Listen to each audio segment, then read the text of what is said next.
آپ کے سامنے سورہ لقمان کی آیت نمبر 13 اور 14 کی تلاوت کی گئی ہے۔ اگر میں اس آیت کے حوالے سے یہ کہوں کہ اسلام کے پیغام کو مختصر لفظوں میں بیان کر دیا گیا ہے تو شاید غلط نہ ہو۔ اسلامی تعلیمات کے پیغامات کو سامنے رکھیں، وہ جملوں میں خلاصہ آپ کو بیان کرنا ہو کہ اسلام کہتے کسے ہیں، آیا کیوں ہے، لوگوں کو کیا بتانا چاہتا ہے، کیا سکھانا چاہتا ہے، تو دو جملوں میں یوں جواب دوں گا کہ اسلام آیا تھا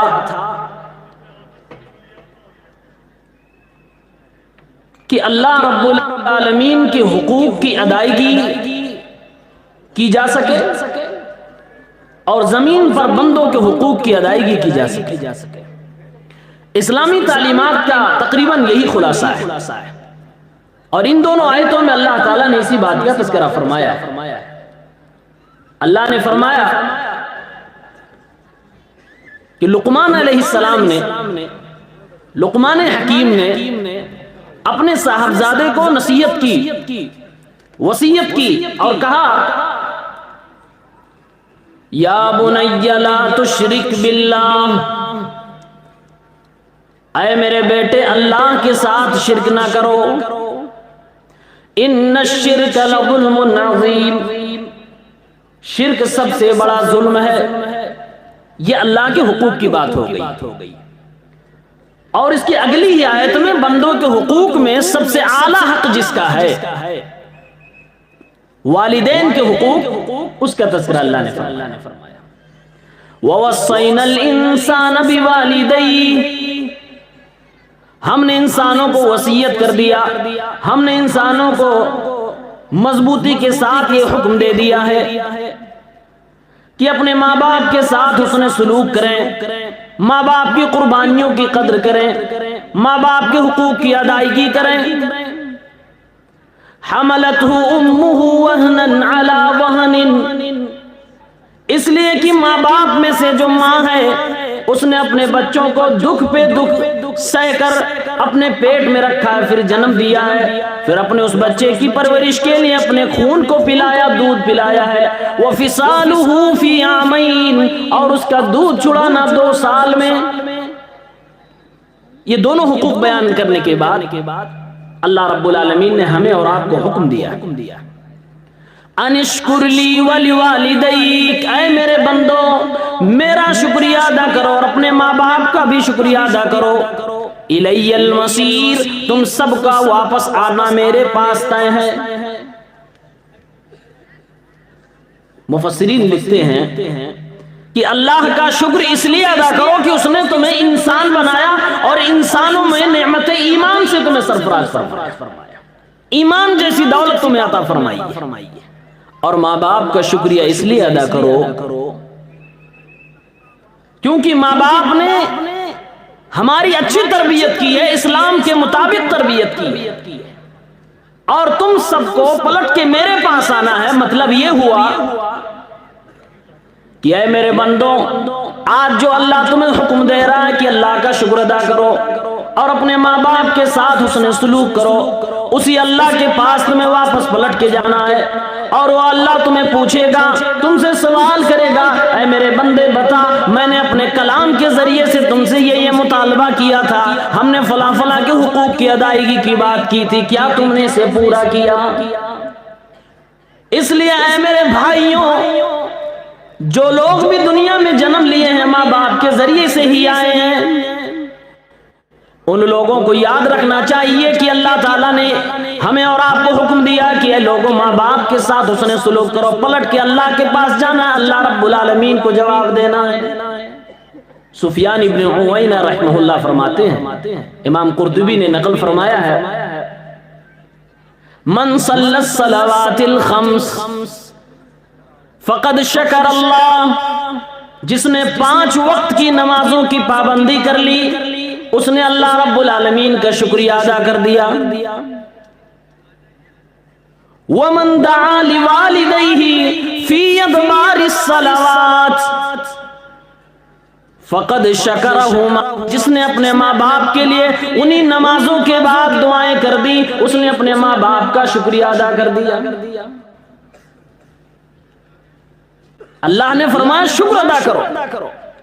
ابھی بات آپ کے سامنے آئے گی، قرآن کریم کا مطالعہ کرنے والے بار بار ایک چیز قرآن کے اندر کہ اللہ رب العالمین جا بجا اپنے حقوق کی ادائیگی کی بات ہم سے کرتا ہے، لیکن اگر بیک گراؤنڈ وہ ہوتا بھی نہیں ہے، مضمون وہ ہوتا بھی نہیں ہے، جملے معترضہ کے طور پر بھی اللہ تعالیٰ وہاں ماں باپ کے حقوق کی بات کرتا ہے۔ جیسے میں نے شروع میں جو آیت پڑھی سورہ لقمان کی، علماء جانتے ہیں اس کے آگے اور پیچھے کی آیتوں کو ملائیے تو لقمان حکیم کی نصیحتوں کا تذکرہ چل رہا ہے۔ اس میں ماں باپ کے حوالے سے کوئی گفتگو لقمان حکیم کی گفتگو میں نہیں تھی، لیکن پھر بھی مفسرین نے لکھا کہ جملہ معترضہ کے طور پہ اللہ رب العالمین نے اپنے حقوق کے بعد ماں باپ کے حقوق کا تذکرہ، گویا کہ اللہ تعالیٰ نے والدین کے حقوق کو ہائی لائٹ کیا۔ قرآن مقدس پڑھیں، سورہ بقرہ کی آیت نمبر 83 میں اللہ نے فرمایا وَبِالْوَالِدَيْنِ إِحْسَانًا، ماں باپ کے ساتھ حسن سلوک کرو۔ سورہ نساء کی آیت نمبر 36 میں پھر کہا وَبِالْوَالِدَيْنِ إِحْسَانًا، ماں باپ کے ساتھ حسن سلوک کرو۔ سورہ انعام کی آیت نمبر 151 میں پھر کہا وَبِالْوَالِدَيْنِ إِحْسَانًا، ماں باپ کے ساتھ حسن سلوک کرو۔ سورہ بنی اسرائیل میں آیت نمبر 23 میں پھر فرمایا وَقَضَىٰ رَبُّكَ أَلَّا تَعْبُدُوا إِلَّا إِيَّاهُ وَبِالْوَالِدَيْنِ احسانا، اے میرے بندو ماں باپ کے ساتھ حسن سلوک کرو۔ سورہ لقمان میں پھر وہی بات کہی وَوَصَّيْنَا الْإِنسَانَ بِوَالِدَيْهِ، ہم نے انسانوں کو وصیت کر دی ہے کہ ماں باپ کے ساتھ حسن سلوک کریں۔ سورہ احقاف کی آیت نمبر 15 میں پھر وہی بات کہی وَوَصَّيْنَا الْإِنسَانَ بِوَالِدَيْهِ احسانا، ہم نے انسانوں کو وصیت کر رکھی ہے کہ ماں باپ کے ساتھ حسن سلوک کریں۔ پورا قرآن آپ کھول کے پڑھیں، مطالعہ فرمائیں، اللہ تعالیٰ اپنے حقوق کا مطالبہ کر رہا ہے اور پھر ہمیں بار بار یاد دلا رہا ہے جس کے ذریعے سے تمہارا وجود ہوا ہے اس کو کبھی نہ بھولنا، ہمیشہ اس کو اپنی دعاؤں میں یاد رکھنا، ہمیشہ اپنے آداب کو ملحوظ رکھنا، ان کے سامنے گفتگو کرنی ہو یا پھر ان سے ہم کلام ہونا ہو، ان کے سامنے پیش ہونا ہو، ہمیشہ ادب کا پہلو ملحوظ رکھنا۔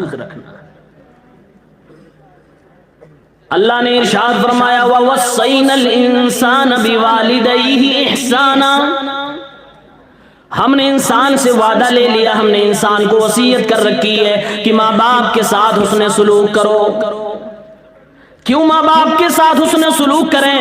اللہ تعالیٰ وہ امور کا تذکرہ فرماتے ہوئے فرما رہا ہے حَمَلَتْهُ أُمُّهُ كُرْهًا عَلَى كُرْهٍ، ماں باپ میں سے جو ماں ہوتی ہے بڑی قربانیاں دے کر بچے کو جنم دیتی ہے، ماں تکلیفوں کو برداشت کر کر کے اپنے بچوں کو اپنے پیٹ میں لے کر زمین پہ چلتی ہے۔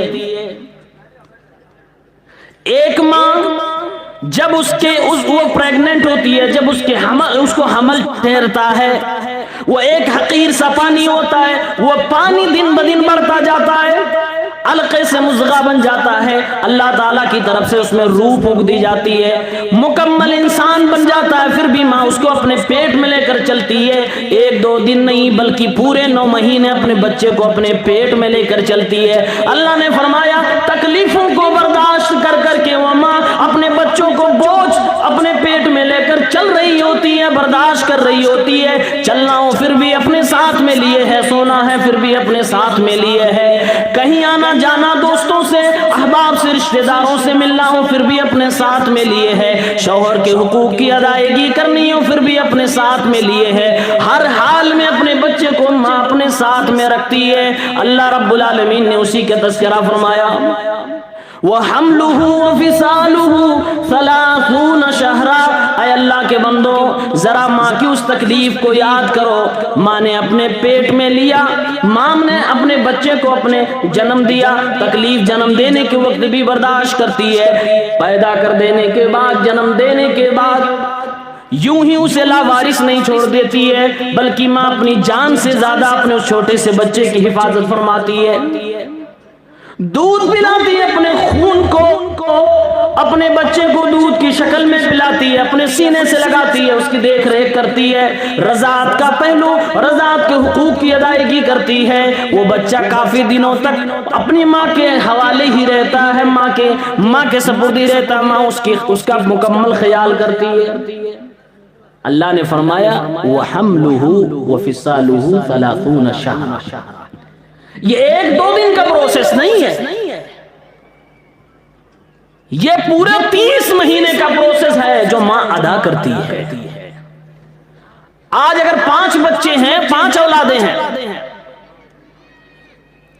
ایک مہینہ اگر ایک نے خرچہ دے دیا تو دوسرے مہینے اسے اعتراض ہو جاتا ہے، دوسرے نے اگر 2 مہینے دیا تو تیسرے مہینے اسے اعتراض ہو جاتا، بہوؤں کو اعتراض ہو جاتا، بیٹیوں کو اعتراض ہو جاتا۔ کیا ہم بھول گئے وہ 30 مہینے تک مکمل ہمارا خیال کرتی رہی، پیٹ میں اٹھانے کا درد اس نے سہا، ولادت کا جو درد ہوتا وہ درد اس نے برداشت کیا۔ اور میں ایک مرد ہونے کے ناطے یہ بات اچھی طرح سے کہہ سکتا ہوں کہ ولادت کے وقت جو درد ہوتا ہے وہ مردوں کی بس کی بات نہیں بیان کر لے جائیں، بلکہ وہ عورتیں جو اس درد سے گزرتی ہیں، اللہ کی قسم ان کے پاس الفاظ نہیں کہ اس درد کو بیان کر لے جائے۔ وہ درد وہ مائیں برداشت کرتی ہیں۔ پیدا ہونے کے بعد دودھ پلانے کا مرحلہ وہ بھی وہ ہمارے لیے ادا کرتی ہیں، دودھ پلائیں، اس کے بعد ایک کیا پڑی ہے کہ ہم چھوٹے سے ہیں، 1.5 سال کے، سال بھر کے یا 6 مہینے کے ہیں، ہماری گندگی کو صاف کرے، اس سے کیا مصیبت ہے، اس کی کیا مجبوری ہے، ہمارے ڈائپر کو بدلے، اس کی کیا پریشانی ہے، کیا وہ حقوق ادا کر رہی ہے؟ ایک ماں یہ قربانی کیوں دے؟ کبھی اپنے دل پر وہ اولادیں ہاتھ رکھ کر سوچے جو اولادیں جوان ہونے کے بعد اپنے ماں باپ کے لیے قربانیاں دینے میں اور اپنے ماں باپ کرنے میں ایک بار نہیں 1000 بار سوچتے ہیں، میں کیوں دوں، فلاں بھائی تو نہیں دے رہا ہے نا، میں کیوں دوں؟ ابھی حالیہ دنوں میں دلی کا ایک واقعہ سامنے آیا، نان مسلم تھا، اپنی ماں کو 4تھی منزل سے لے جا کر زمین پہ دھکا دے کر گرا دیتا ہے، کس لیے کہ بوڑھی ہو گئی ہے، کون اس کی دوا علاج کا خرچہ اٹھائے گا، خود لے جا کر دھکا دیا اور پھر میڈیا میں آ کر یہ بتایا، لوگوں کے سامنے یہ اجاگر کیا کہ میری ماں خود چھلانگ لگا کے انتقال کر گئی ہے، مر گئی ہے۔ وہ تو CCTV کیمرے کے ذریعے سے وہ گرفت میں آیا، پکڑا گیا۔ میرے بھائیوں، اس دور میں یہاں تک نوبت آ گئی ہے، انسان جب خرچ کرنے کی باری آتی ہے، حرام کاموں میں، شادیوں کے بے جا رسم و خرافات میں، تو وہاں اگر سوال ہو کہ یہ بے جا خرچے کیوں، جواب ہوتا ہے اسی دن کے لیے کماتے تھے۔ آدمی کس دن کے لیے کماتا ہے؟ لیکن اگر اسی سے سوال ہو کہ تمہاری ماں دوسروں کے سامنے ہاتھ پھیلانے پہ مجبور کیوں، تم اس کے مکمل خرچے کیوں نہیں برداشت کر سکتے، ماں کے باپ کے بٹوارے کیوں ہو رہے ہیں؟ وہی اولاد گونگی ہو جاتی ہے، وہاں بھائیوں کا چہرہ نظر آتا ہے، وہاں بہنوں کی طرف نظریں اٹھتی ہیں کہ وہ لے جائے، وہ سنبھالے، ہم اس سے چھٹی پا جائیں۔ بڑے بوڑھے ہاں تشریف فرما ہے، ہم بھی اس دور کو آئیں گے، محسوس کرنے والے محسوس کر رہے ہوں گے۔ اور ایک بات میں بتایا جا رہا ہوں، نوٹ کر لیجئے میری نوجوان نسل، میرے بھائیوں، جوانی کی دہلیز پر گمراہ نہ ہو جانا۔ ایک جو ماں باپ ہوتے ہیں، یہ ہمارے اور آپ کے تو ماں باپ ہیں، لیکن یہ مت کبھی بھولنا کہ وہ ماں باپ ہونے سے پہلے میاں بیوی بھی ہیں، اور میاں بیوی یہ شادی کے بندھن میں بدنے کے بعد سے لے کر اسلام کے بندھن میں اور اسلام کے اس مذہب کے اندر یہ 7 جنموں کا صرف رشتہ نہیں ہوتا، یہ اگر نیک ہے تو جنت تک رشتہ رہتا ہے، جنت کے اندر یہ رشتہ باقی رہتا ہے۔ وہ ماں وہ باپ اگر بڑھاپے میں پہنچ جاتی، ہم کون ہوتے ہیں جو انہیں بانٹ کر تقسیم کر دیں کہ ماں اس بیٹے کے ساتھ رہے گی، باپ اس بیٹے کے ساتھ رہے گا؟ خدا را اللہ کا واسطہ دے کر کہتا ہوں، یہ ظلم نہ کریں، بڑھاپے کی عمر میں یہ غداری ماں باپ کے ساتھ نہ کریں، اس رشتے کے تقاضے کو باقی رکھیں، ورنہ اس ماں سے اس باپ سے اگر بد دعا نکل گئی تو ہماری زندگی تباہ ہو سکتی ہے۔ یہ ہوتا ہمارے سماج کے اندر۔ آج آپ میڈیا دیکھیں گے، میڈیا آج کے دن کا بھرا پڑا ہے۔ ہمارے پردھان منتری مودی جی کی والدہ کا انتقال ہوا ہے، میڈیا کے پربھاری رپورٹنگ کرنے والے بھاؤک ہیں۔ ماں تو ماں ہوتی ہے، آدمی زندگی بھر اس کی پرواہ کرے یا نہ کرے، لیکن جانے کے بعد اس نعمت کی قدر اس کے دماغ میں ایک بار ضرور جھٹکا دیتی ہے۔ اسی لیے کہتے ہیں نا کہ ماں کیا ہے، اس کو جاننے کے لیے ماں کو کھونا پڑتا ہے۔ لوگوں کو تبھی احساس ہوتا ہے جب چلی جاتی، تب آنکھوں سے آنسو نکلتے ہیں، اس سے پہلے نہیں نکلتے۔ اللہ تعالیٰ نے ہمیں اور آپ کو یاد دلایا، وَحَمْلُهُ وَفِصَالُهُ 30 شَهْرًا، پورے 30 مہینے تک ماں ہمیں اور آپ کو جھیلتی ہے، برداشت کرتی ہے۔ فَلَمَّا بَلَغَ أَشُدَّهُ حَتَّى إِذَا بَلَغَ أَشُدَّهُ وَبَلَغَ 40 سَنَةً، اللہ تعالیٰ نے فرمایا جب یہی بچہ جوان ہو جاتا ہے، 18 سال کی 20 سال کی عمر کو پہنچ جاتا ہے، 25 سال 30 سال کی عمر ہو جاتی ہے، اس کے جسم کے اعضاء مضبوط ہو جاتے ہیں، توانا ہو جاتے ہیں، یہاں تک کہ 40 سال کی عمر ہو جاتی ہے، جسم بھی مضبوط، عقل بھی مضبوط ہو جاتی ہے، پھر اللہ رب العالمین فرماتا ہے وہ خود ماں باپ تقریباً بن چکے ہوتے ہیں، اللہ سے دعا فرماتے ہیں۔ مجھے یہاں مفسر علامہ ابن عاشور کی بات یاد آ رہی ہے، انہوں نے ذکر کیا ہے کہ اللہ تعالیٰ نے اس حوالے میں ماں باپ کے تذکرے میں اس عمر کا تذکرہ کیوں فرمایا، خاص طور سے جوانی کی عمر، 25 سال 30 سال کی عمر، 40 سال کی عمر کا اس کا تذکرہ کیوں فرمایا؟ لکھتے ہیں یہی وہ عمر ہوتی ہے جس میں زیادہ چانس ہوتا ہے کہ اولاد اپنی ماں باپ سے بے توجہ ہو جائے۔ اسی عمر میں ہم سے غفلتیں ہوا کرتی ہیں، اسی عمر میں انسان خود بال بچے والا ہو جاتا ہے، اسی عمر میں انسان روزی روٹی کے لیے دنیا کے چکر لگانے لگتا ہے۔ اللہ رب العالمین نے اس جوانی کی دہلیز پر قدم رکھنے کے بعد ہمارے اور آپ کے عمروں کا تذکرہ فرمایا، 40 سال انسان کا تذکرہ فرمایا، اور وہ بھی ماں باپ کے تذکرے میں گویا کہ رب العالمین نے یہ فرمایا، او میرے بندو جب تم اس عمر میں پہنچ جاؤ گے تو اس عمر میں آنے کے بعد، دنیا کی چکا چوند کو دیکھنے کے بعد، بیوی کی آگوش میں آنے کے بعد، بال بچوں کی محبت کو اپنے سامنے دیکھنے کے بعد، دولت کی ریل پیل کو دیکھنے کے بعد، گھر میں موجود بوڑھے ماں باپ کو بھول نہ جانا، ان کی جھریوں کو جھریوں میں نہ بدلنے دینا، ان کے چہرے پر مسکان کو چھلنے کا ذریعہ نہ بننا۔ اس عمر میں تم ضرور اپنے ماں باپ کا خیال کرنا، اگر زندہ ہے تو ان کو تم اپنی گراں قدر نعمت سمجھو، ان کے حقوق کی ادائیگی کرو۔ جس وقت زیادہ چانس ہے ہمارے اور آپ کے غافل ہونے کا، اسی عمر کا تذکرہ کر کے اللہ ہمیں اور آپ کو جگانا چاہتا ہے۔ میرے بھائیوں، جو اس عمر کی دہلیز پر پہنچ چکے ہیں اور ماں کے حقوق کی ادائیگی سے غافل ہیں، باپ کے حقوق کی ادائیگی سے غافل ہیں، اٹھے جاگیں، اپنے ماں کے پیشانی کو ایک بار بوسہ ضرور دیں، غلطیاں ہو گئی ہیں معافی طلب کر لیں، اللہ رب العالمین ضرور معاف کر دے گا۔ ماں کا دل بڑا نرم بنایا ہے، باپ کے دل کو اللہ تعالیٰ نے بہت زیادہ نرم بنایا ہے۔ ماں کے آنسو تو دیکھنے کو مل جاتے ہیں، باپ کے آنسو نہیں دیکھنے کو ملتے، لیکن باپ کو کبھی تنگ نہ کیا کریں، ماں کو کبھی رلایا نہ کریں۔ اللہ تعالیٰ اس بندے سے خوش ہی نہیں ہوتا جو بندہ اپنے ماں باپ کو ناراض کر کے بیٹھا ہوا ہوتا ہے۔ اس عمر کا خاص تذکرہ اس لیے فرمایا گیا۔ بندہ دعا کرتا ہے، اللہ قال رب اوزعنی ان اشکر نعمتک التی انعمت علی وعلی والدی۔ اب 40 سال کی عمر ہو گئی، بندہ کہتا ہے، اللہ اے میرے پروردگار، مجھے تو توفیق عنایت فرما کہ میں تیرا شکریہ ادا کر لے جاؤں۔ اس نعمت کے بدلے میں جو تو نے میرے اوپر فرمایا، میرے ماں باپ کے اوپر فرمایا۔ اے اللہ اب میں خود صاحب اولاد ہو گیا ہوں، اب میرے گھر میں خود بچوں کی آوازیں آنے لگی ہیں، اے اللہ میں بھی باپ ہونے کی حیثیت سے اپنے اندر جذبات رکھنے لگا ہوں۔ اے اللہ رب العالمین مجھے توفیق عنایت فرما کہ میں تیرا شکریہ ادا کر لے جاؤں۔ اس آیت میں ایک بندہ کیوں دعا کرتا ہے، اے اللہ میں شکریہ ان نعمتوں کے بدلے میں ادا کروں جو تو نے میرے اوپر کی ہے، یہ تو سمجھ میں آتی ہے بات، لیکن جو تو نے میرے ماں باپ پر کی ہے ان نعمتوں کا بھی شکریہ میں ادا کرنا چاہتا ہوں۔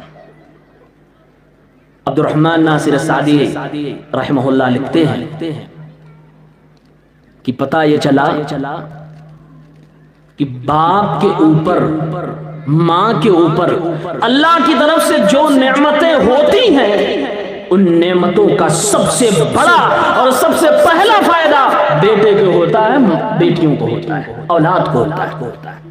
اور آپ اس کی قیمت اس وقت سمجھیں گے جب آپ کے سامنے کوئی ایسی اولاد آئے جس کے ماں باپ اسے دین پر چلنے سے روک رہے ہوں، جس کے ماں باپ اسے اللہ کے دین سے دور رکھنا چاہتے ہوں، گویا کہ وہ نعمت ہدایت سے محروم ہے، اور ایسے لوگ آپ کے سامنے آئیں گے۔ میں نے خود ایسے لوگوں کو دیکھا ہے جن کی آنکھوں سے آنسو نکل رہے ہیں، بیٹا توحید پرست ہے، باپ مشرک ہے، بیٹا رب کے سامنے اپنی پیشانی کو جھکاتا ہے، باپ مزاروں پہ چوکھٹوں پہ جا کے اپنی ایڑیا اپنی پیشانی کو رگڑتا ہے، بیٹا دعائیں کر رہا ہے اللہ میرے باپ کو ہدایت دے۔ باپ کو پتہ چل جائے کہ یہ توحید والا ہے تو باپ گھر سے نکالنے پہ بھی تیار ہے۔ ایسے بیٹے کے جذبات کیا ہوں گے اپنے والد کے حوالے سے، اور اپنے باپ کی گمراہی کے حوالے سے کتنی تمنائیں ہوں گی اللہ ان کو ہدایت دے۔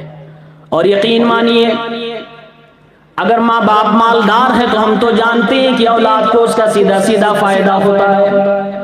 اگر ماں باپ ایمان والے ہیں، عمل صالح والے ہیں، اخلاق مند ہیں، بہترین قسم کے انسان ہیں تو اس کا فائدہ سب سے پہلے اولاد کو ہوتا ہے۔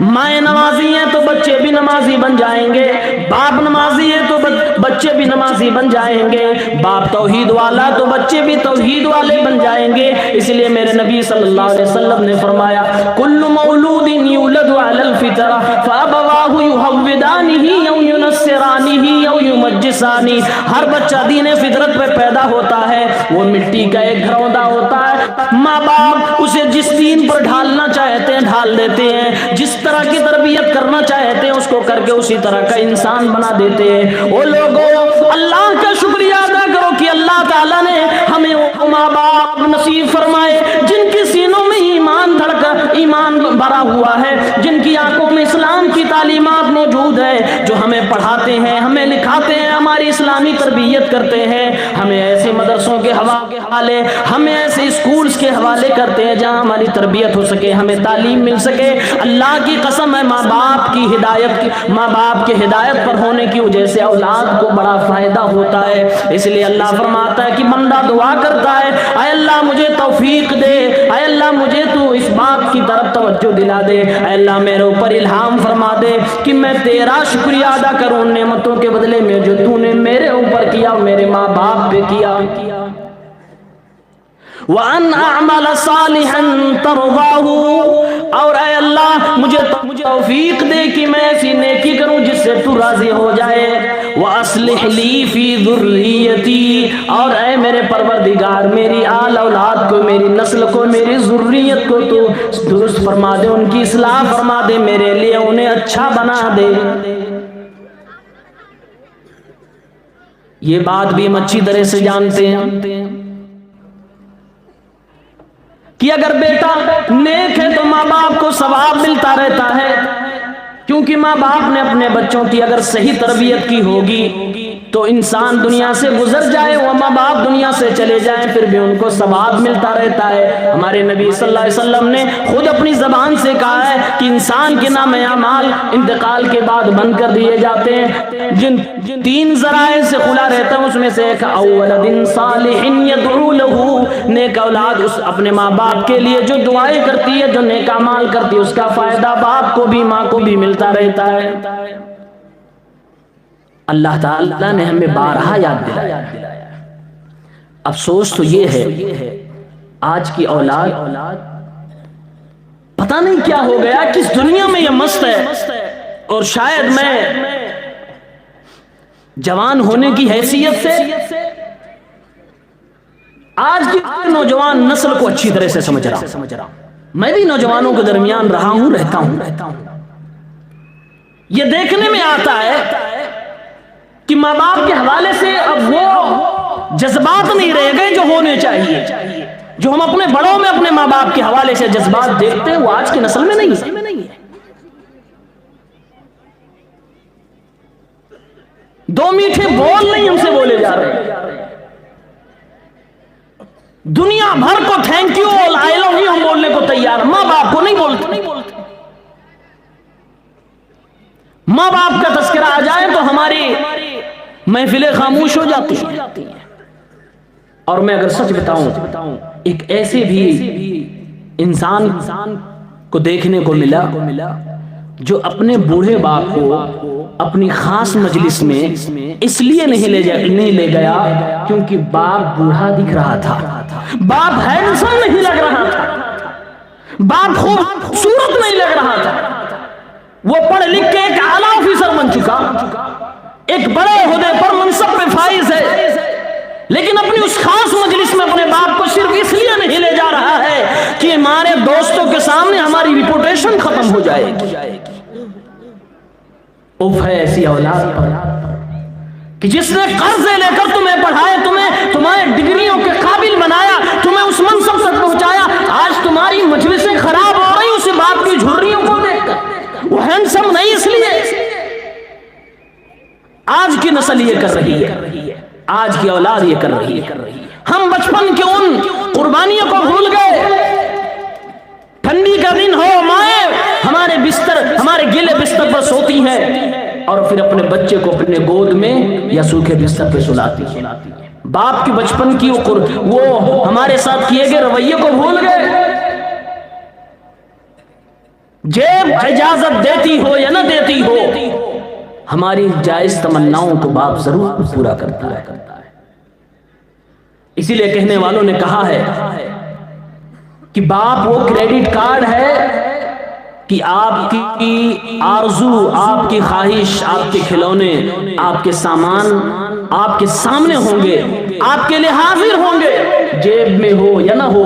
کبھی مارکیٹ میں چلے تو ایسے لوگوں کو بھی دیکھیں، ایسی نگاہوں سے بھی دیکھیں کہ کیا کوئی غریب گزر رہا ہے جس کے انگلیوں کو ایک چھوٹا سا بچہ پکڑے ہوئے ہے اور اپنے والد سے کہہ رہا ابا جان ہمیں یہ کھلونے چاہیے، ابا جان ہمیں یہ چیز چاہیے، ہمیں یہ سائیکل چاہیے، ہمیں یہ فلاں چیز چاہیے، اور باپ کی جیب اجازت نہیں دیتی ہے. رب اللہ کی قسم ہے اگر آپ کے دل میں نرمی ہے تو ضرور آپ کی آنکھوں سے آنسو چپکیں گے. آپ ضرور محسوس کریں گے کہ یہ باپ اس وقت کتنا مجبور ہے، کس قدر یہ جذبات کو اپنے سینے کے اندر سموٹے ہوئے وہاں بیٹھ رہا ہوگا، انتظار کر رہا ہوگا، کس قدر اپنے باپ ہونے پہ اسے افسوس ہو رہا ہوگا. لیکن میں کہوں گا اس باپ کے جذبات ضرور اندر سے آواز دے رہے ہوں گے بیٹا میری اجازت تو جیب نہیں دے رہی ہے لیکن انتظام کروں گا. وہ دکان والے سے منت و سماجت کرتا ہے کچھ سستے میں دے دو، کچھ سستے میں دے دو، نہیں دیتا. میرے بھائیوں وہ باپ کی قربانیاں ہم بھول گئے. 10-15 دن پہلے کی بات ہے، میں اپنے روم سے نکل کر روڈ پر آیا. عشاء کے بعد کا، مغرب کے بعد کا وقت تھا. سبزی لینے کے لیے جس جگہ میں سبزی لے رہا تھا ایک بوڑھی عورت آئی. بال اس کے سفید ہو چکے تھے اور اس کے ہاتھ میں صرف 5 روپے تھے، صرف 5 روپے. اس نے اس سبزی فروش سے کہا مجھے 5 روپے کا آلو دے دو. آلو سبزیوں میں سب سے کامن سبزی ہے، سب سے سستی سبزی ہے، غریبوں کے چولہے کو جلانے والی سبزی ہے. 5 روپے کے لیے دکان والا اس بوڑھی عورت کو ڈانٹ کے بھگاتا ہے کہ تمہیں بار بار میں کہہ رہا ہوں کہ 5 روپے میں سبزی نہیں ملتی، جاؤ واپس جاؤ یہاں سے، 5 روپے تو کوئی سبزی نہیں. وہ عورت تھوڑی دور جا کے کھڑی ہو جاتی ہے. نہ جانے کس کو دیکھ رہی ہے، نہ جانے کیا سوچ رہی ہے۔ میں نے یہ ساری گفتگو سنی، منظر دیکھا، مجھ سے رہا نہیں گیا۔ میں نے ان کو اشارے سے بولا امی جان اب تشریف لائیں، آئیں اور اس کے بعد کہا آپ کو کیا چاہیے؟ انہوں نے کہا بیٹا کچھ نہیں چاہیے۔ میں نے کہا میں دیکھا ہوں آپ سبزی لینے آئی تھی، آپ کو ملا نہیں، لیکن پھر بھی ایک عورت ہے، عزت نفس ہے اس کا۔ انہوں نے کہا مجھے کچھ نہیں چاہیے۔ ہم نے کہا رات ہونے کو ہے، مغرب کا وقت ہے، اس وقت ہمارے یہاں لوگ کھانا کھا لیتے ہیں، لگتا یہ ہے کہ آپ کے گھر میں بھی چولہا بھی نہیں جلا ہے۔ اتنا کہنا تھا کہ اس بزرگ عورت کی آنکھوں سے آنسو زار و قطار بہنے لگے۔ کہنے لگی بیٹا ابھی ہمارا اسلام زندہ ہے، ابھی وہ نوجوان زندہ ہے جو ماؤں کی قیمت کو جانتے ہیں۔ تم کون ہو میں نہیں جانتی، میں نہیں پہچانتی، لیکن میں اتنا جانتی ہوں کہ تم اپنے ماں کے بڑے خیر خواہ ہو۔ ہم نے کہا امی جان آپ اپنا بیٹا سمجھے، کچھ بھی سمجھ لیں، لیکن میری طرف سے یہ ہدیہ قبول کریں۔ میں نے تھوڑی سی سبزی ان کو لے کر دی، ان کے حوالے کیا۔ اللہ کی قسم ہے میں نے بہت پیسے نہیں خرچ کیے، 50 سے کم روپے ہی ہم نے خرچ کیے، لیکن اس ماں کی خدمت کرنے سے جو سکون ملا، میں وہ سکون اپنی اتنی عمر تک کی زندگی میں کبھی محسوس نہیں کیا۔ آخر وہ بھی تو کسی کی ماں ہوگی۔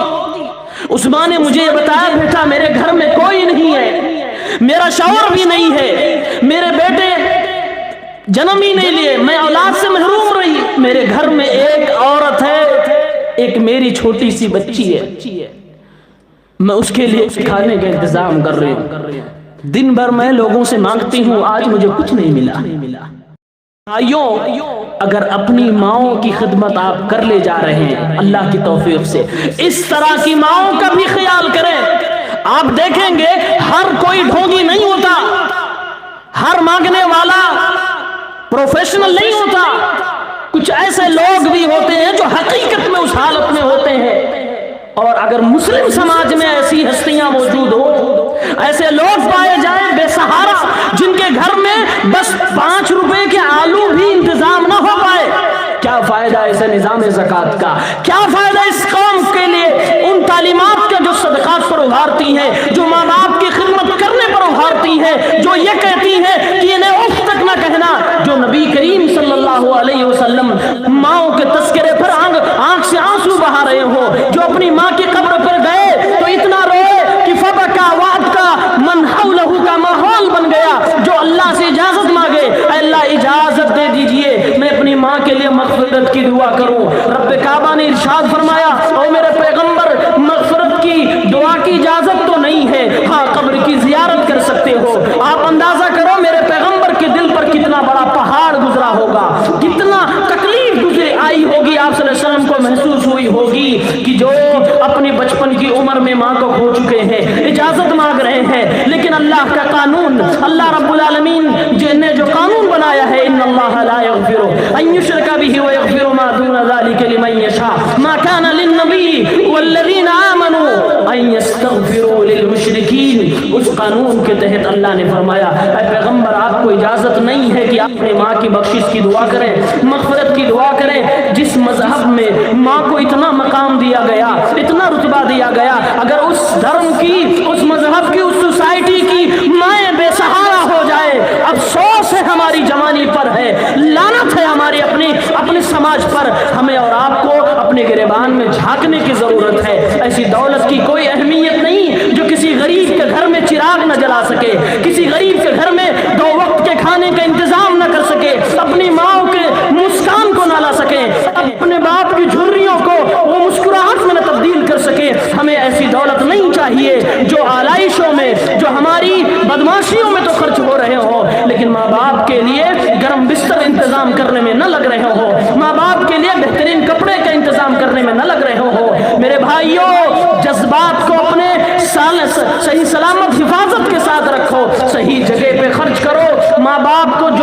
پھل پسند ہو، جو چیزیں پسند ہو، آپ وہ چیز مارکیٹ سے ضرور لاؤ. 2 روپے اللہ کی راہ میں نفلی صدقہ نہیں کرو چلے گا، لیکن ماں باپ کے لیے ان کا پسندیدہ پھل انہیں ضرور کھلاؤ. ماں باپ کے لیے مسکرانے کا طریقہ سیکھ لو، ماں باپ کو راضی کر لو، خوش کر لو، اللہ تعالیٰ تم سے راضی ہو جائے گا. ماحول ہمارے سماج کا کچھ الگ ہی چلا جا رہا ہے، ہمارے نوجوان کسی الگ ہی دنیا میں ہیں. کچھ ایسے ناجائز رشتوں کو راضی کرنے پر آسمان سے چاند ستارے توڑ کر لانے کی بات کرنے والی اولاد اپنے ماں باپ کو یوں ہی بے سہارا چھوڑ جاتی ہے. آپ جانتے ہیں میرے نبی نے ماں باپ کی نافرمانی کو کتنا سیریس لیا. آپ صلی اللہ علیہ وسلم نے فرمایا لعن اللہ من لعن والدی، اللہ کی لعنت اس کے اوپر جس نے اپنے ماں باپ کے اوپر لعنت کی. ان اللہ حرم علیکم حقوق الامہات، اللہ تعالیٰ نے تمہارے اوپر ماؤں کی نافرمانی کو حرام کر دیا ہے. ثلاثۃ لا ينظر اللہ عز وجل الیہم یوم القیامہ العاق لوالدیہ، 3 ایسے لوگ جن کی طرف اللہ تعالیٰ قیامت کے دن نظر رحمت نہیں فرمائے گا. ان میں سے ایک وہ بھی ہے جو اپنے ماں باپ کا نافرمان ہے.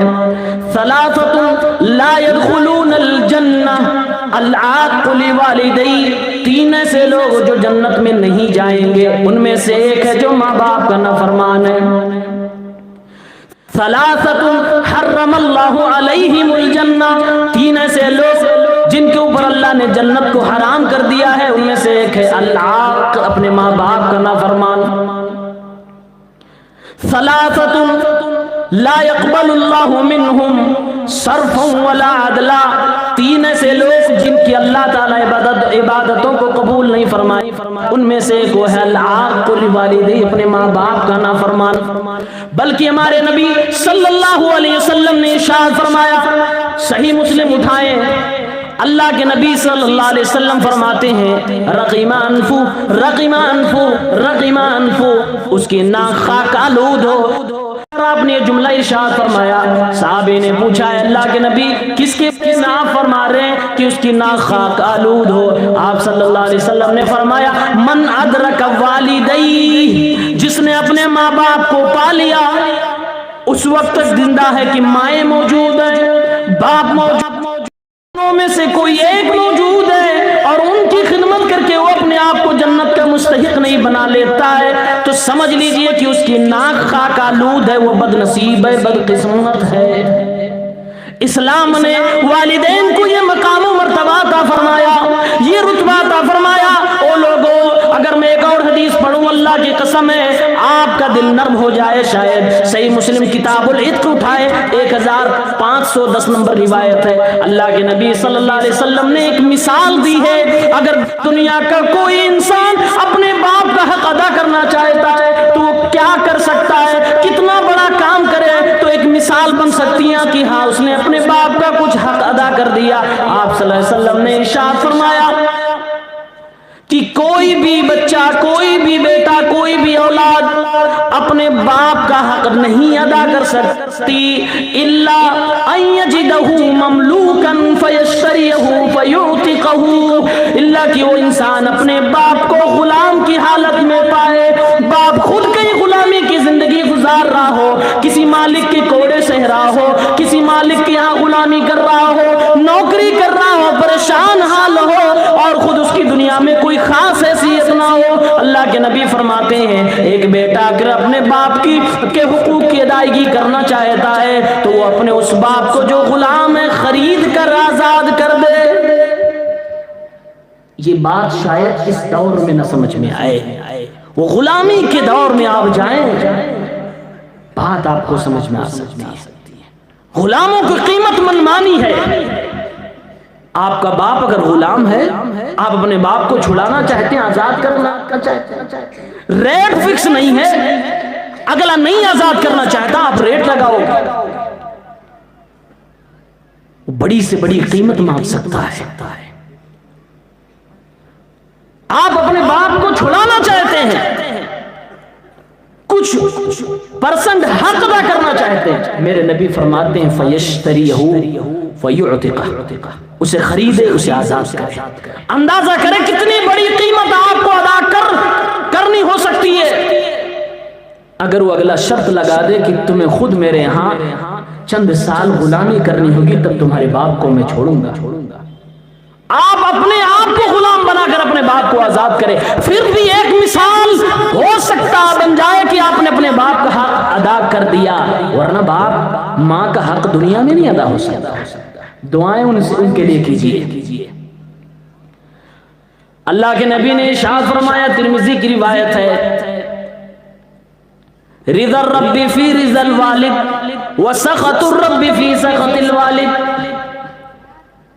اللہ کی رضامندی باپ کی رضامندی میں ہے، اور اللہ کی ناراضگی باپ کی ناراضگی میں ہے۔ یہ ماں باپ کو مقام و مرتبہ دیا گیا، یہ رتبہ حاصل ہوا ہے ماں باپ کو۔ ہمیں اور آپ کو ماؤں کی قربانیوں کو نظر انداز نہیں کرنا چاہیے۔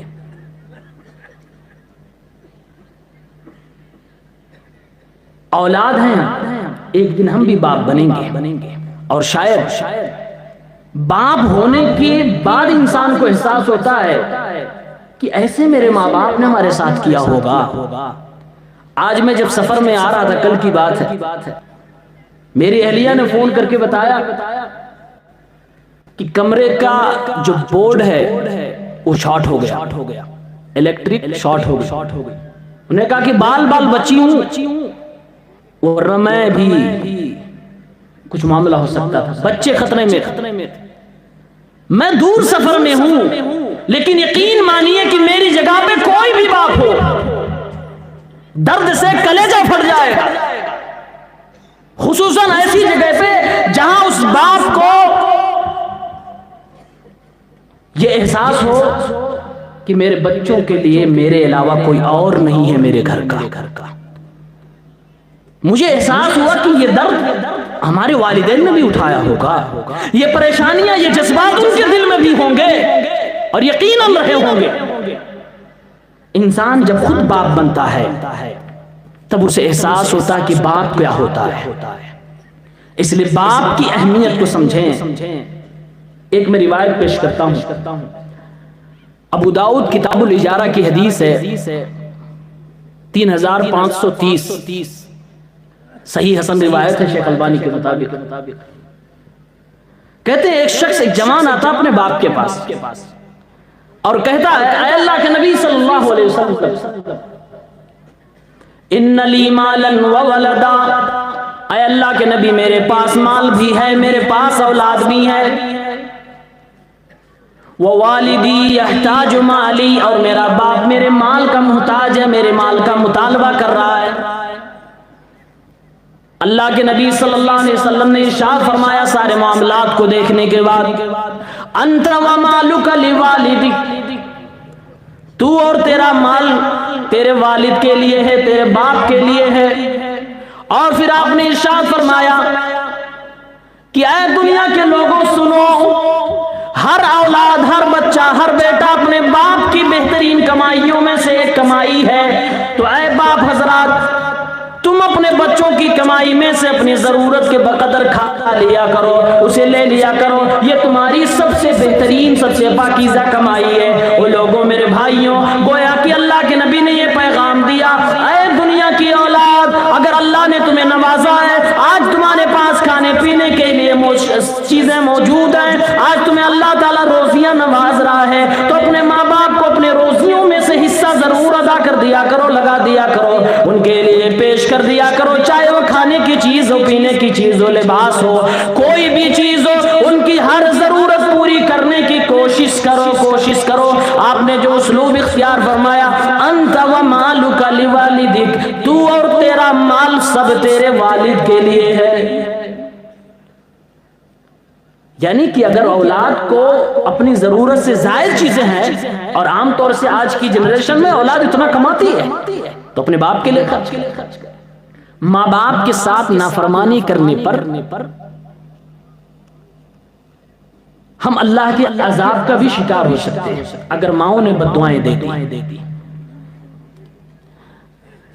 صحیح مسلم کے اندر ایک روایت آتی ہے 2550 حدیث کا نمبر ہے. وہ مشہور واقعہ حضرت جریج کا آپ سب نے سنا ہوگا کہ وہ عبادت گزار تھے، اپنے ایک خاص عبادت گھر میں عبادت کر رہے تھے. ماں آتی آواز دیتی ہے یا جریج، یہ کہتے ہیں یا ربی امی و صلاتی، اے اللہ میں عبادت میں ہوں، میں اپنی ماں کی آواز پہ لبیک کہوں یا اپنی نماز کو مسلسل رکھوں. ماں نے 2-3 بار آواز دی، یہ جناب اپنی عبادت میں لگے رہے، اجتہاد کیا. ان کو ایسا لگا کہ میں اپنی عبادت میں لگا رہوں، اپنی عبادت کو کنٹینیو جاری رکھوں اور ماں کو بعد میں جواب دے دوں گا. چنانچہ یہ اپنی عبادت میں لگے رہے. ماں آواز دے کر واپس چلی گئی. ماں کی آواز پر لبیک نہ کہنے کی وجہ سے ماں کو دکھ ہوا. ماں نے بد دعا دے دی، اللہم لا تمتہ حتی الى وجوہ المومسات. اے اللہ اس عبادت گزار شخص کو، اس جریج کو، میرے بیٹے کو اس وقت تک موت نہ دینا جب تک کہ یہ فاجرہ فاسقہ عورتوں کے چہرے نہ دیکھ لے. ماں کی یہ بد دعا کرنی تھی کہ ان کے ساتھ اس طرح کا واقعہ بھی پیش آ گیا. ایک فاسقہ فاجرہ عورت کے الزام میں یہ گرفتار بھی ہو گئے. لوگوں نے ان کے گھر کو توڑ بھی ڈالا، ان کی عبادت گھر کو گرا بھی ڈالا. بعد میں اللہ تعالیٰ نے ان کو بریء ذمہ کر دیا، ان کو اللہ تعالیٰ نے پاک کر دیا. ایک چھوٹے سے بچے کو قوت گویائی عطا فرما کر وہ بچہ بول پڑا. جب اس سے پوچھا گیا من ابو کا، تیرا باپ کون ہے، تو بچہ کہتا میرا باپ فلاں چرواہا ہے. پھر لوگوں نے ان کا گھر واپس بنا کے دیا. میرے بھائیوں، یہ حدیث پاک یہ بتلا رہی ہے کہ ایک عبادت گزار بندہ جو اللہ کی عبادت میں بندہ لگا ہوا ہے، اللہ رب العالمین کو راضی کرنے میں لگا ہوا ہے اور اپنی نفلی عبادتوں میں لگا ہوا ہے. اللہ کی بندی، اس کی ماں اسے آواز دیتی ہے، ماں کو جواب نہ دے کر وہ بندہ عبادت میں لگا ہوا ہے تو ماں کی زبان سے بد دعا نکل جاتی ہے. اللہ وہ بد دعا قبول کر لیتا ہے اور وہ بندہ جو عبادت گزار تھا ایک بڑے بدنامی کا شکار ہو جاتا ہے. ہم اپنے دل پہ ہاتھ رکھ کر ذرا سوچیں، آج ہم تو اتنے عبادت گزار بھی نہیں ہیں. آج ہم اپنی ماں کو جو آواز پہ لبیک نہیں کہتے، اس لیے نہیں کہ ہم عبادت میں ہوتے ہیں، اس لیے نہیں کہ ہم مطالعے میں ہوتے ہیں، اس لیے نہیں کہ کسی اچھے کام میں مشغول ہوتے ہیں، بلکہ ہم تو سوشل میڈیا میں بزی ہوتے ہیں، ہم تو اپنے دوستوں سے بات کرنے میں بزی ہوتے ہیں، ہم تو دنیا کی چاہو منصب میں بزی ہوتے، ہم دنیا کے کاموں میں مشغول ہوتے، لایانی کاموں میں مشغول ہوتے ہیں. پھر ماؤں کی بات کو ہم نہیں سنتے. اگر ماؤں نے بد دعا دے دی، ذرا بتائیں ہمارے ساتھ کیا ہونے والا ہے. عبرت کی چیز ہے، ہمیں سمجھنے کی ضرورت ہے. اور اس کے الٹا اگر ماں باپ کے ساتھ ہم اچھے رہے، ہمارا کردار اچھا رہا والدین کے ساتھ، تو آپ مستجاب الدعوات بھی ہو سکتے ہیں. اللہ تعالیٰ آپ کی دعاؤں کو ضرور قبول کر سکتا ہے. ایک اور حدیث سناتا ہوں، صحیح مسلم کتاب فضائل الصحابہ 2542. ایک تابعی ہے اویس ابن عامر القرنی رحمہ اللہ. امام مسلم نے ان کا تذکرہ فضائل الصحابہ میں کیا ہے. حضرت عمر رضی اللہ تعالیٰ عنہ جو وفد آتا تھا یمن سے، اس وفد میں ان کو ڈھونڈا کرتے تھے. ایک بار وفد آیا، جنگی وفد تھا. عمر رضی اللہ تعالیٰ عنہ نے آواز لگائی افیکم اویس ابن عامر، کیا تم میں کوئی اویس ابن عامر نامی شخص موجود ہے؟ انہوں نے کہا ہاں میں موجود ہوں. کہا من مراد ثم من قرن، کیا تم مراد سے اور قبیلے قرن سے تعلق رکھتے؟ انہوں نے کہا ہاں میں اسی قبیلے سے تعلق رکھتا ہوں. کیا تمہیں بیماری برس کی ہوئی تھی، پھر اللہ تعالیٰ نے تمہاری اس بیماری کو ختم کر دیا، صرف 1 درہم کے برابر تمہاری بیماری باقی بچی ہے؟ کہا ہاں یہ بات بھی صحیح ہے. کہا تمہاری والدہ بھی موجود ہے جس کے تم بڑے وفادار ہو؟ کہا ہاں یہ بات بھی صحیح ہے. عمر فاروق رضی اللہ تعالیٰ عنہ نے ارشاد فرمایا او اویس ابن عامر القرنی، تمہاری یہ صفات ہے تو سنو تمہارے بارے میں نے رسول اللہ صلی اللہ علیہ وسلم سے کیا سنا تھا۔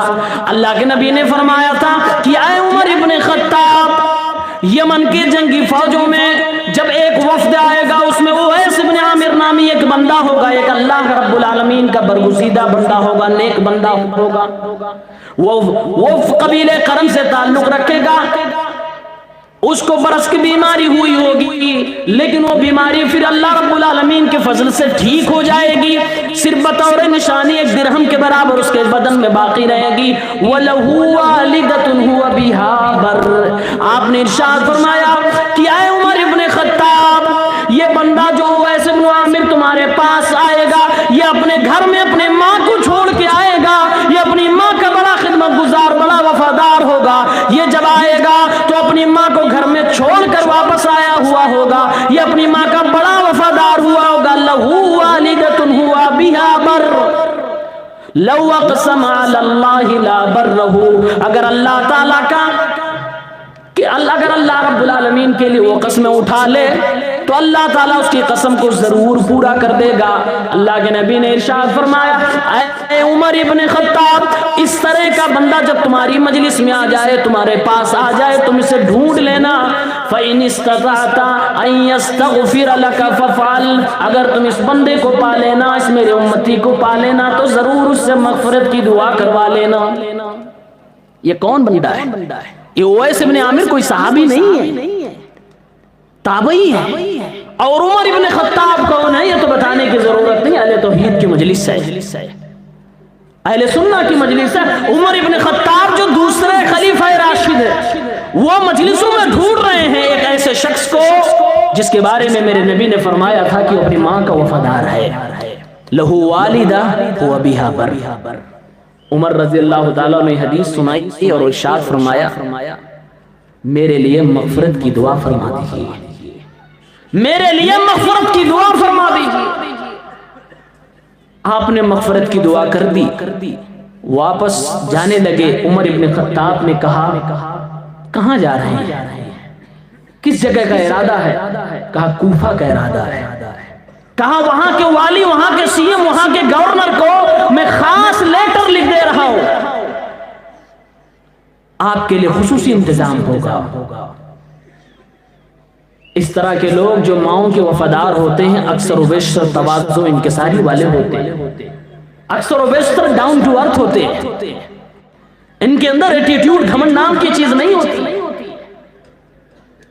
کہا نہیں، مجھے عام جنتا، عام انسانوں کے درمیان رہنے دیجیے۔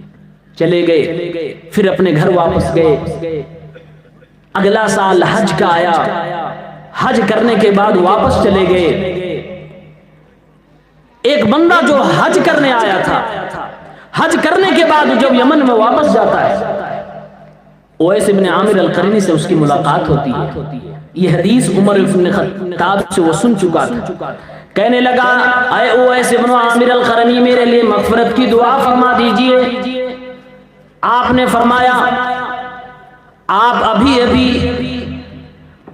حج کے فریضے سے واپس آئے ہیں، ایک مبارک سفر سے واپس آئے ہیں، ایک نیک کام کر کے آئے ہیں، آپ سے میں مغفرت کی دعا کرواؤں یہ بات زیادہ مناسب ہے، بجائے اس کے کہ آپ میرے لیے، بجائے اس کے کہ آپ مجھ سے کہیں کہ میں آپ کے لیے مغفرت کی دعا کر دوں۔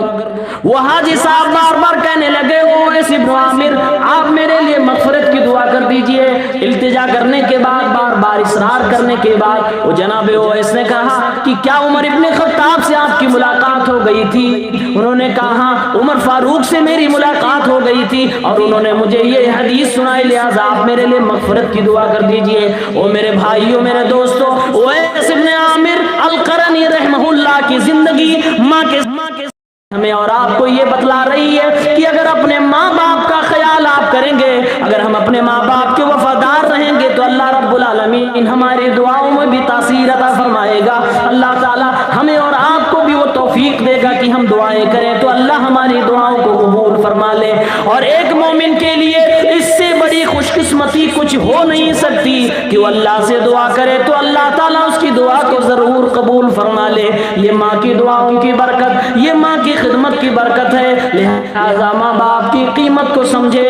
یہ انمول موتیاں آپ کے گھر میں موجود ہیں، کبھی انہیں رائیگاں نہ کریں، کبھی انہیں ضائع نہ کریں. ماں کے قدموں کے نیچے جنت ہے تو باپ اسی جنت کا بہترین دروازہ ہے. اللہ کے نبی نے فرمایا الوالد اوسط ابواب الجنہ، والد تو اپنے والد جو ہوتا ہے وہ جنت کا بہترین دروازہ ہوتا ہے. اس باپ کو ضائع نہ کرو، اس دروازے کو ضائع نہ کرو.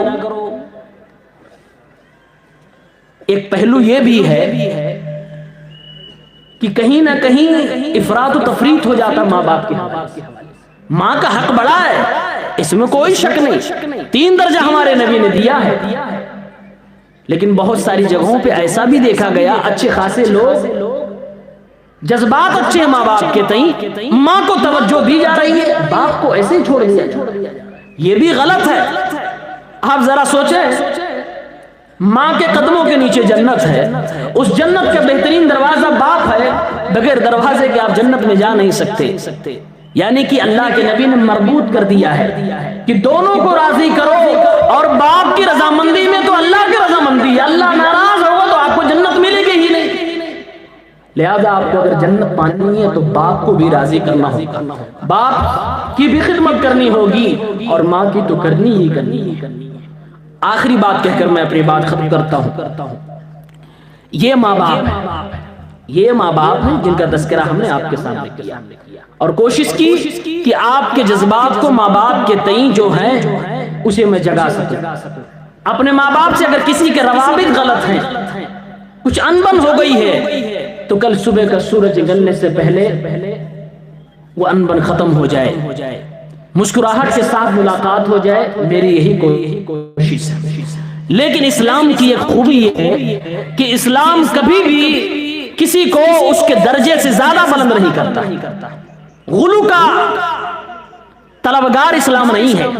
دیگر مذاہب میں اگر دیکھا جائے تو کہیں ماں کو نعوذ باللہ معبود کی حیثیت پر رکھ دیا گیا، ان کی پوجا کی بات کہہ دی گئی، اور کہیں کچھ تہذیب ایسی ہیں کہ ان کے بڑھاپے کے بعد ان کو اولڈ ہاؤس میں ڈال دیا گیا. دونوں جگہیں افراط و تفریط ہے. اسلام ایک بہترین تعلیم دیتا ہے، وہ مکمل توازن کے ساتھ تعلیم دیتا ہے. اسلام یہ نہیں کہتا کہ ماں باپ کو اپنا رب بنا لو، ماں باپ جو کہیں آنکھ بند کر کے مان لو. نہیں، اللہ تعالیٰ نے سورہ لقمان کی اگلی آیت میں جو میں نے پیش کی تھی، وہاں آگے ارشاد فرمایا وَإِن جَاهَدَاكَ عَلَىٰ أَن تُشْرِكَ بِي مَا لَيْسَ لَكَ بِهِ عِلْمٌ فَلَا تُطِعْهُمَا وَصَاحِبْهُمَا فِي الدُّنْيَا مَعْرُوفًا. اگر تمہارے ماں باپ تمہیں حکم دے کہ تم میرے ساتھ شرک کرو، فَلَا تُطِعْهُمَا، تو اللہ رب العالمین کا حق سب سے بلند ہے. اللہ رب العالمین کا حق سب سے بلند ہے. اللہ کے ساتھ شرک نہیں ہو سکتا، چاہے وہ ماں ہی کیوں نہ طلبگار ہو، باپ ہی کیوں نہ آرڈر دے رہا ہو. لہٰذا ایسے موقع پر ماں باپ کی نافرمانی کرنے میں کوئی حرج نہیں ہے، یہ قرآن کریم کہتا ہے. لیکن نافرمانی کرنا اور بدتمیزی کرنا دونوں میں فرق ہے. آگے ہی اللہ تعالیٰ نے ارشاد فرما دیا وَصَاحِبْهُمَا فِي الدُّنْيَا مَعْرُوفًا.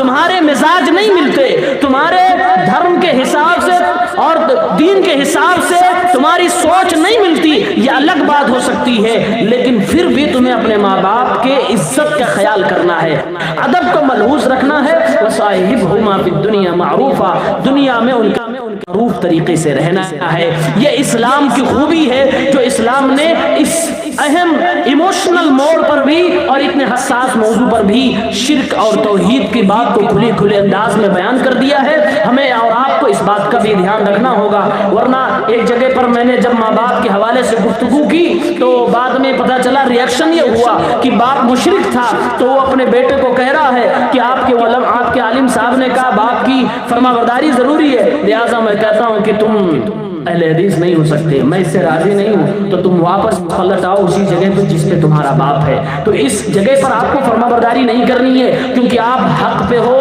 آپ اپنے باپ کے ساتھ ادب کے ساتھ پیش آؤ، بلکہ اپنے باپ کی ہدایت کے لیے لگاتار دعائیں کرتے رہو، اور اپنے باپ کو راہ راست پر لانے کے لیے جو بھی آپ سے ہو سکے کوششیں کرتے رہو. علماء سے ملاتے رہو، علماء کے بیانات سناتے رہو، خود سمجھاتے رہو، دعائیں کرتے رہو۔ بس انہی چند باتوں پر میں اپنی بات ختم کرتا ہوں۔ اللہ تعالیٰ سے دعا ہے پروردگار عالم ہم سب کے والدین کو صحیح سلامت رکھے۔ الہ العالمین اگر ان کا انتقال ہو گیا ہے، پروردگار قبر سے ان کے قبر میں اگر عذاب ہو رہا ہے تو ان کے عذاب کو ختم فرما دے۔